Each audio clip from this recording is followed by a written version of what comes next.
naririnig, mga gulod tinatahak upang ako'y makaniig. Itong aking mangingibig ay katulad niyong usa, mabilis kong kumilos, ang katawan ay masigla. Sa tabi ng aming pader naroroon lagi siya, sumisilip sa bintana para ako ay makita. Ang mahal ko ay nangusap at ganito ang tinuruan, sa akin ay sumama ka, halika na aking mahal. Lumipas na ang taglamig sa buong lupain at ang tag-ulan ay natapos na rin. Bulaklak sa kaparangan, tingnat namumukadkad na. Ito na nga ang panahon upang tayo ay magsaya. Sa bukid, ang mga iboy humuhuni kumakanta. Yaong mga bungang igos ay hinog ng para-para at ang mga punong ubas sa bulaklak ay hitik na. Tayo na nga aking mahal, sa akin ay sumama ka. Ika'y parang kalapati nagkukubli sa batuhan. Halika at ang ganda mo ay nais kong mapagmasdan at nang akin ding marinig ang tinig mong ginintuan. Ang salita ng Diyos.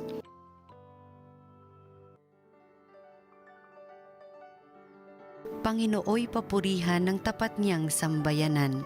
Ang Panginoong Diyos ay pasalamatan, tugtugin ang alpat awit ay saliwan, isang bagong awit awiting malakas, kasaliw ang tugtog ng alpang marilag. Panginooy papurihan ng tapat niyang sambayanan. Ngunit ang mga panukala ng Diyos ay mamamalagit walang pagkatapos. Mapalad ang bansang Panginooy Diyos, mapalad ang bayang kanyang ibinukod. Panginooy papurihan ng tapat niyang sambayanan. Ang ating pag-asa'y nasa Panginoon, siya ang sanggalang natin at katulong. Dahilan sa Kanya kami natutuwa, sa Kanyang ngalan ay nagtitiwala. Panginooy papurihan ng tapat niyang sambayanan. Ang mabuting balita ng Panginoon ayon kay San Lucas. Si Maria ay nagmamadaling pumunta sa isang bayan sa kaburulan ng Judea. Pagdating sa bahay ni Zacarias, binati niya si Elizabeth. Nang marinig ni Elizabeth ang bati ni Maria, naggagalaw ang sanggol sa kanyang tiyan. Napuspos ng Espiritu Santo si Elizabeth at buong galak niyang sinabi, "Bukod kang pinagpala sa babaing lahat at pinagpala naman ang iyong dinadalang anak. Sino ako upang dalawin ang ina ng aking Panginoon?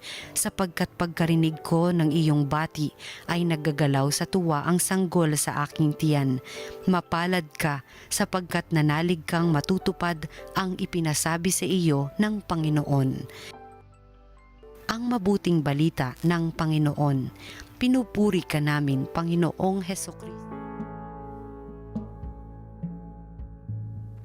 Magandang araw po sa inyong lahat. Welcome to Salita ng Diyos, Salita ng Buhay. Ito pong mga nakaraang araw, tayo ay nagsisimba araw-araw at marami siguro tayong naririnig ng mga mensahe mula sa Diyos sa ating mga pagbasa. Minsan sinasabi ng Diyos, "Huwag ka matakot, hindi kita pababayaan." Minsan sinasabi ng Diyos, "Kaakit-akit ka sa akin." Minsan sinasabi ng Diyos, "Mahal kita at kasama mo ako sa lahat ng pagkakataon. Ikaw ay blessed. Ikaw ay daluyan ng grasya sa mga tao." Napakaraming mensaheng naririnig natin mula sa Diyos. Pero ang tanong, naniniwala ba tayo? Hindi ba't ang hirap maniwala sa Diyos na hindi niya tayo pababayaan kapag nasunugan tayo ng bahay, o nabaha tayo at nasira ang ating mga ari-arian? Hindi ba't ang hirap maniwala na kaakit-akit tayo sa Diyos tuwing tayo'y nahuhulog sa kasalanan kahit nangako tayong hindi na uulitin?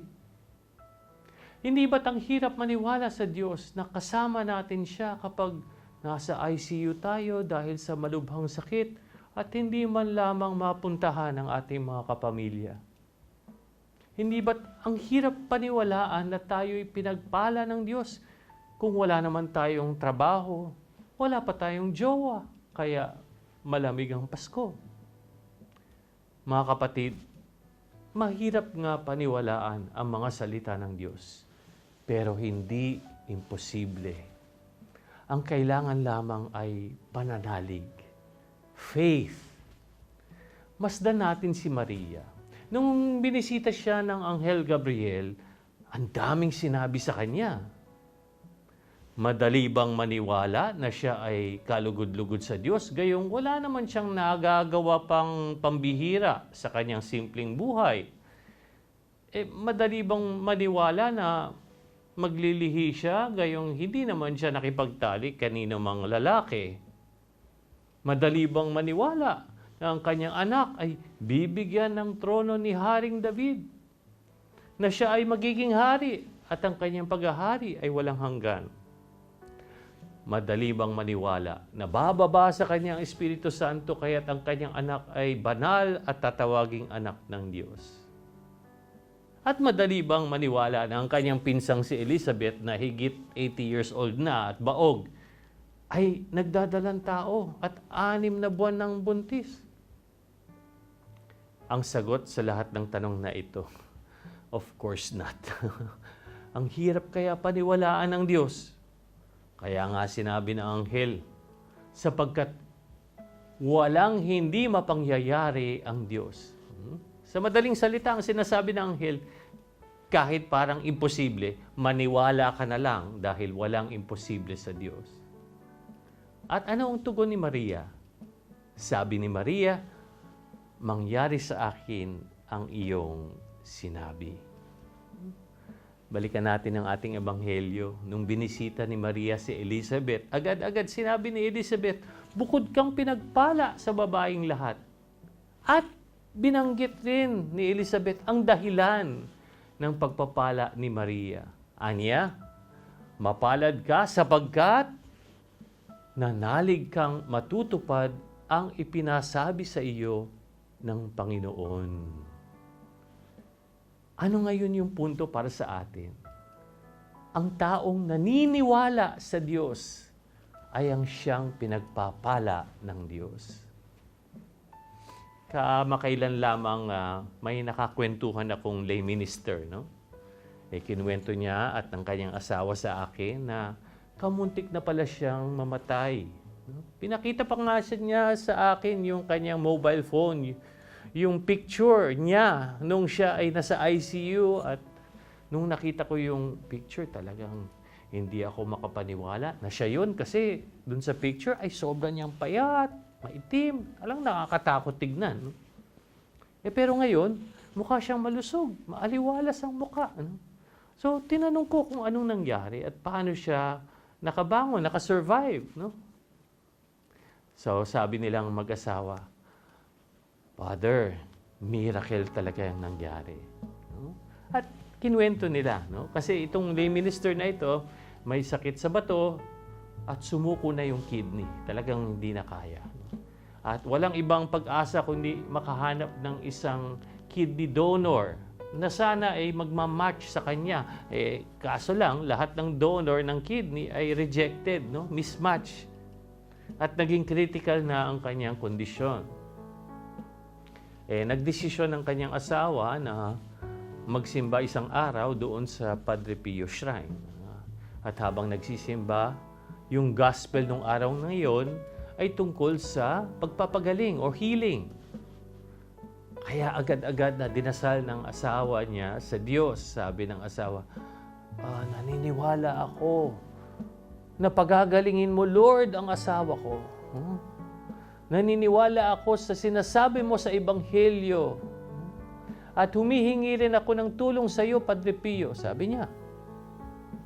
Nagkataon yung pari na nagmimisa ay kilala pala siya.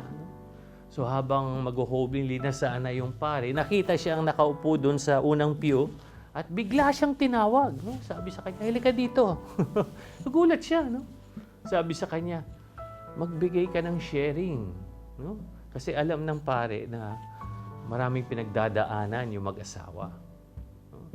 So nagulat naman yung asawa kasi out of the blue, tinawag siya. So pumunta siya doon sa harap, ikinwento niya sa lahat yung kalagayan ng kanyang asawang may sakit.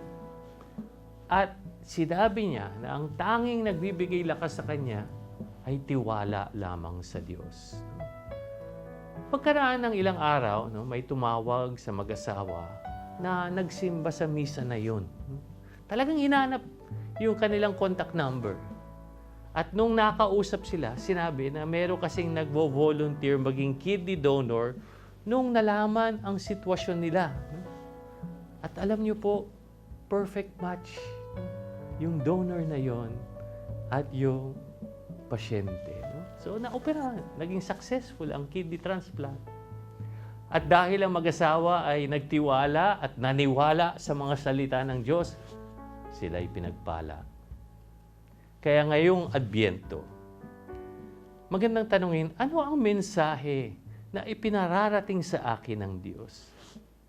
Ako ba'y naniniwala sa Kanya?